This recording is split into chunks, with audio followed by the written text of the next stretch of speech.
Olá, muito bem-vindo à Univale TV. Eu sou o Sérgio Chapelin, do 4º período de jornalismo. Está comigo aqui a Juliana, do 3º período também de jornalismo.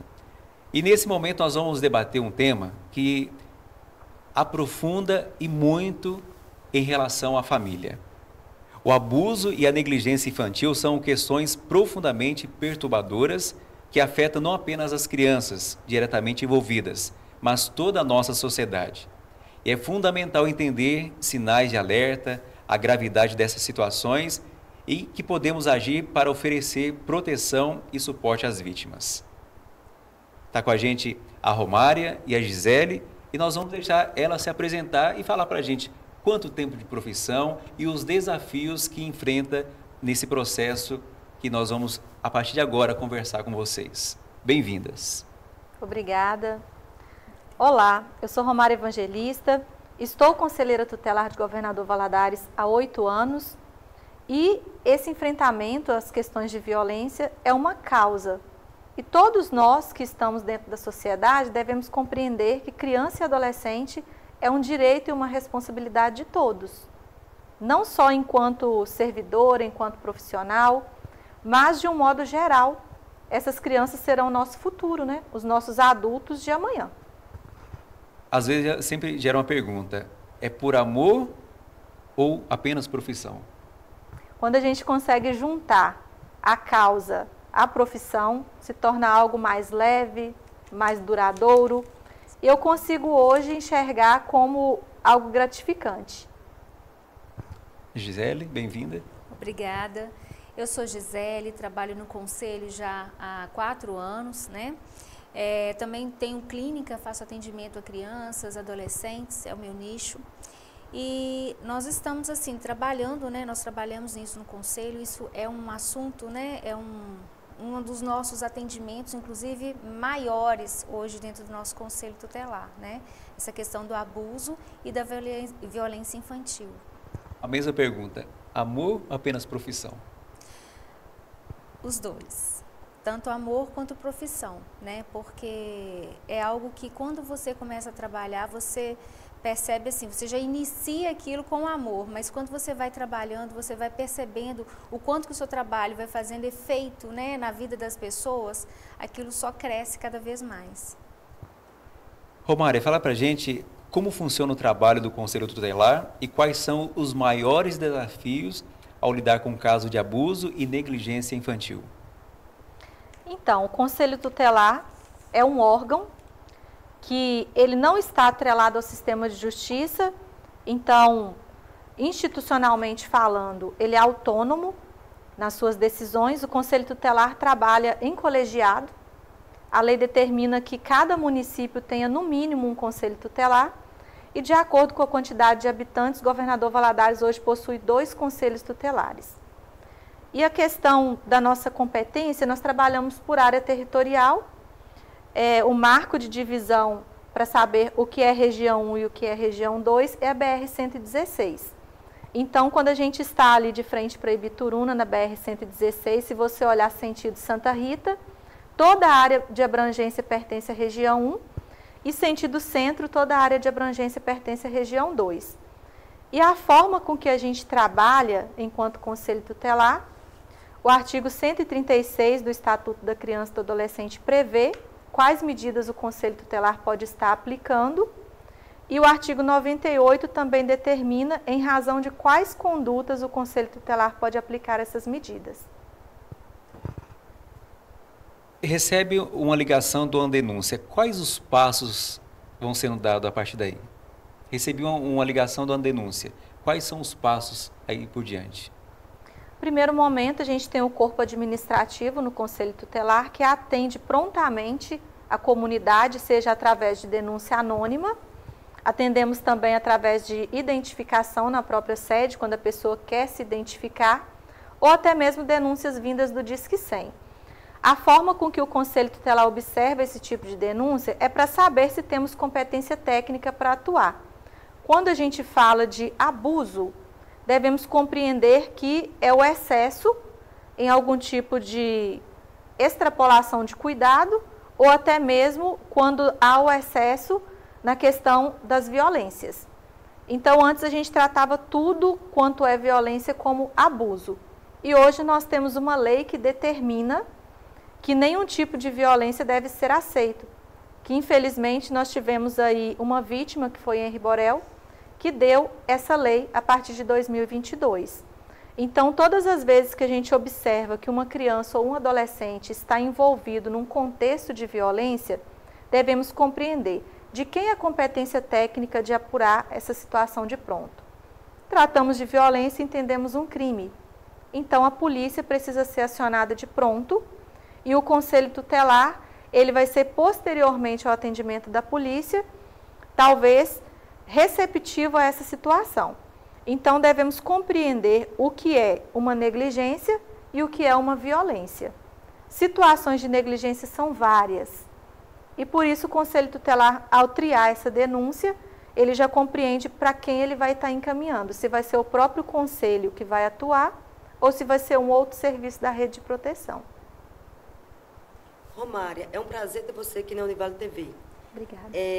Quais são os principais recursos ou suportes para crianças que são retiradas dessas situações de riscos? O artigo 4º do Estatuto da Criança e do Adolescente, ele vem seguindo o que o 227 da Constituição Federal estabelece. Antes mesmo da gente sentar e pesquisar sobre o que é uma situação de risco que essa criança ou esse adolescente está envolvido, devemos principalmente observar quem causou esse risco. Então, se a pessoa da família existe e ela não foi a violadora desse direito, ou ela não foi a pessoa que fez com que essa criança ou esse adolescente estivesse no risco, a família vai ser a principal responsável de estar garantindo qualquer tipo de direito. Então, o Conselho Tutelar, ele só entraria em situações em que o Estado precisa estar garantindo, ou até mesmo fazendo algum tipo de aplicação de medida, encaminhando essa criança ou esse adolescente para uma situação em que vai resguardar esse direito. E aí, traduzindo a sua pergunta, antes mesmo do Conselho Tutelar retirar essa criança ou esse adolescente da situação de risco, devemos compreender se a família está dando a devida proteção a essa criança ou esse adolescente. Nós temos muitos equipamentos dentro do município que podem estar prestando um atendimento direto a essas famílias. Identificando de pronto quais desses serviços, nós temos a DEAN, que é a Delegacia Especializada de Atendimento à Mulher, que ela faz o atendimento às vítimas de violência, sendo criança ou adolescente. E aí a gente consegue perceber também que não devemos tirar da família a responsabilidade inicial. Quem vai levar essa criança ou esse adolescente a esse atendimento é essa família, que vai estar sendo garantidora desse direito dessa criança ou adolescente. Ali, após esse primeiro atendimento, para entender sobre esse crime, devemos também observar se essa vítima precisa de atendimento médico. Porque antes de pensarmos na responsabilização do autor, devemos pensar na vítima. Se essa criança, esse adolescente está machucado, se está precisando de trabalho ou algum tipo de serviço prestado pela saúde. Então, antes mesmo de pensarmos, é a polícia, devemos entender, é vítima, está lesionada? Então, tanto a saúde quanto a segurança pública também é uma rede de proteção. Gisele, mais uma vez bem-vinda. Obrigada. Sabemos que o abuso e a negligência deixam marcas profundas. E quais são os impactos psicológicos que essas situações geram no desenvolvimento dessas crianças e como esses efeitos podem influenciar no futuro delas? Sim, nós percebemos que essas crianças, né, no caso, vítimas do abuso, são crianças que demonstram um comportamento diferenciado, né?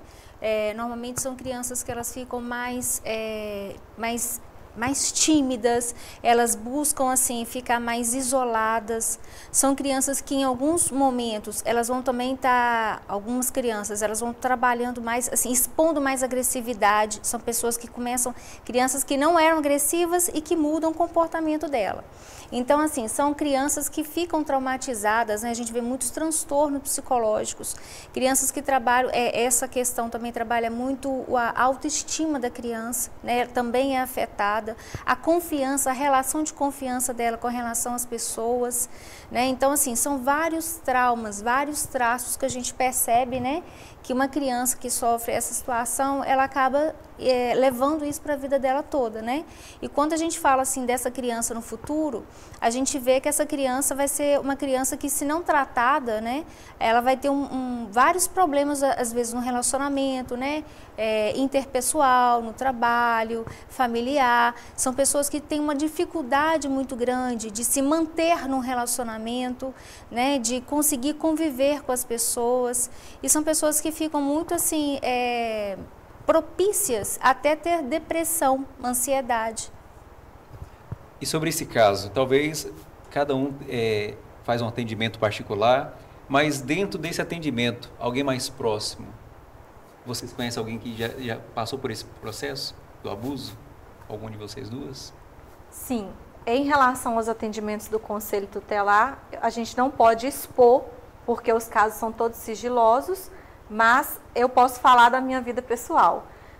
Eu passei por uma situação de violência intrafamiliar e isso refletiu na minha vida adulta, igual a Gisele, enquanto técnica, falou.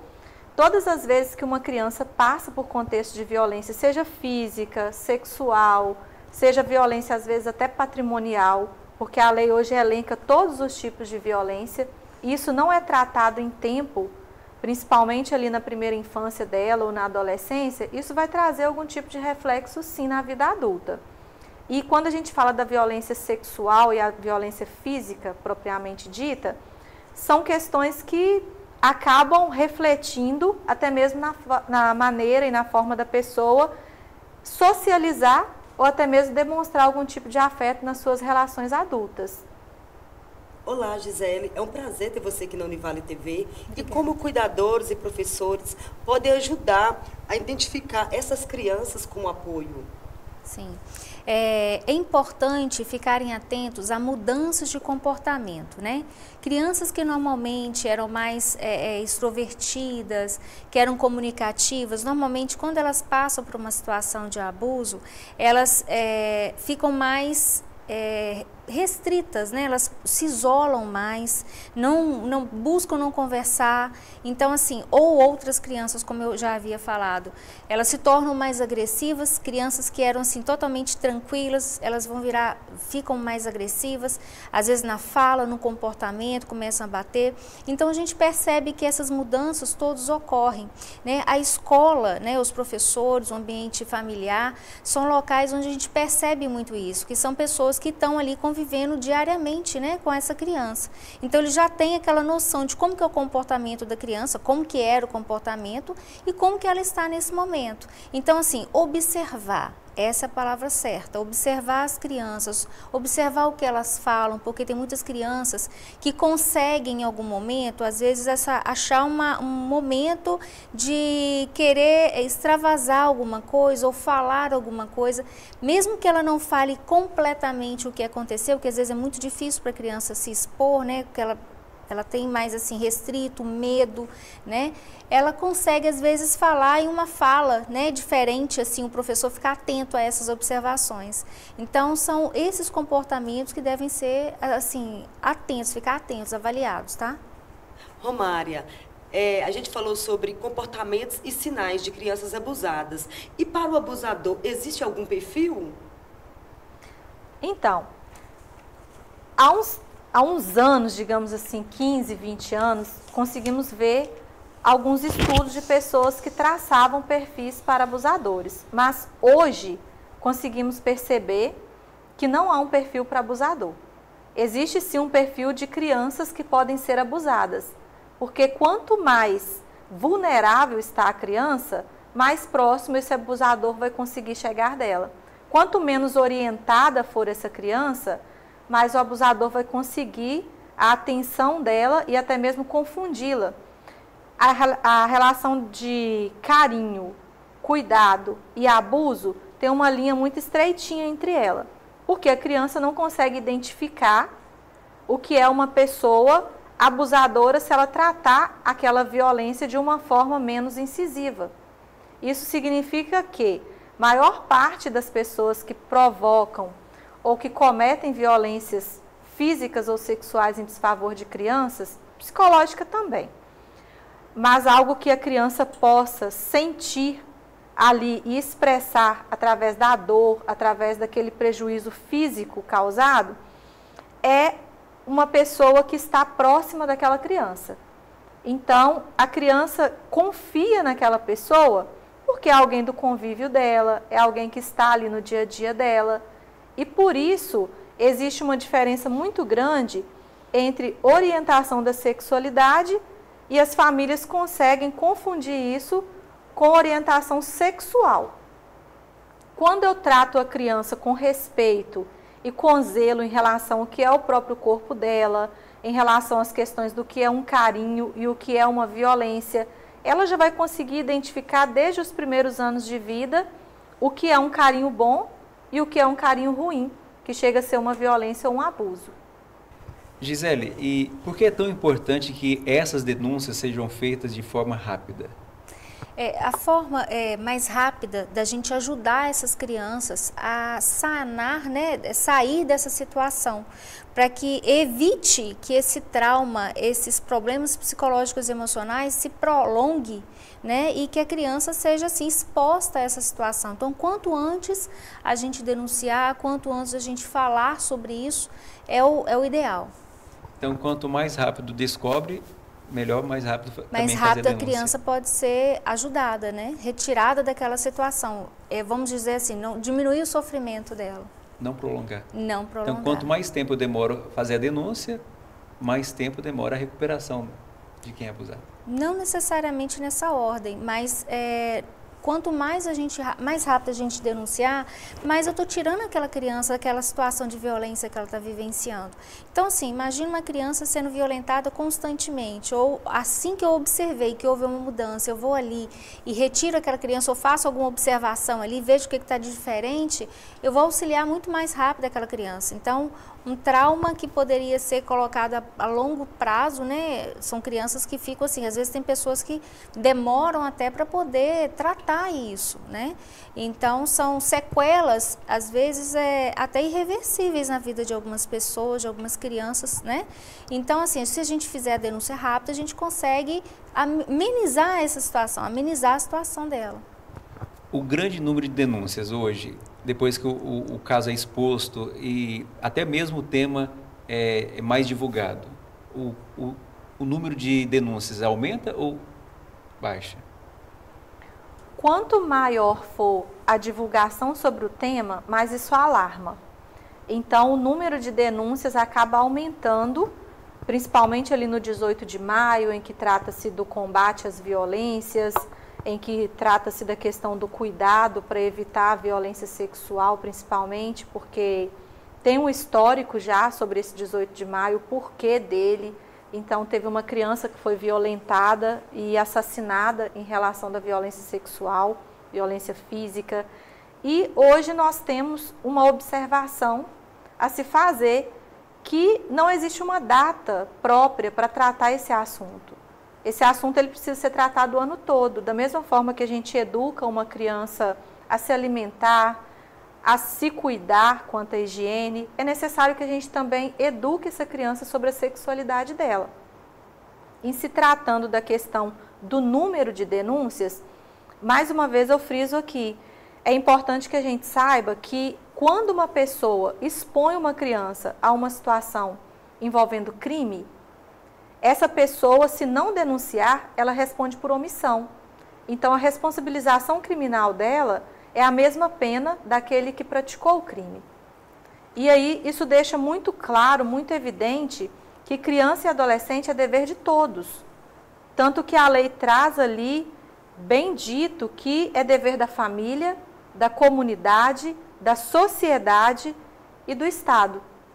Então, quando a gente fala da questão da necessidade de se denunciar, também devemos pensar, eu devo denunciar ou eu devo retirar essa criança do risco? Se eu sou família, eu não devo apenas denunciar, eu tenho que cumprir o meu papel.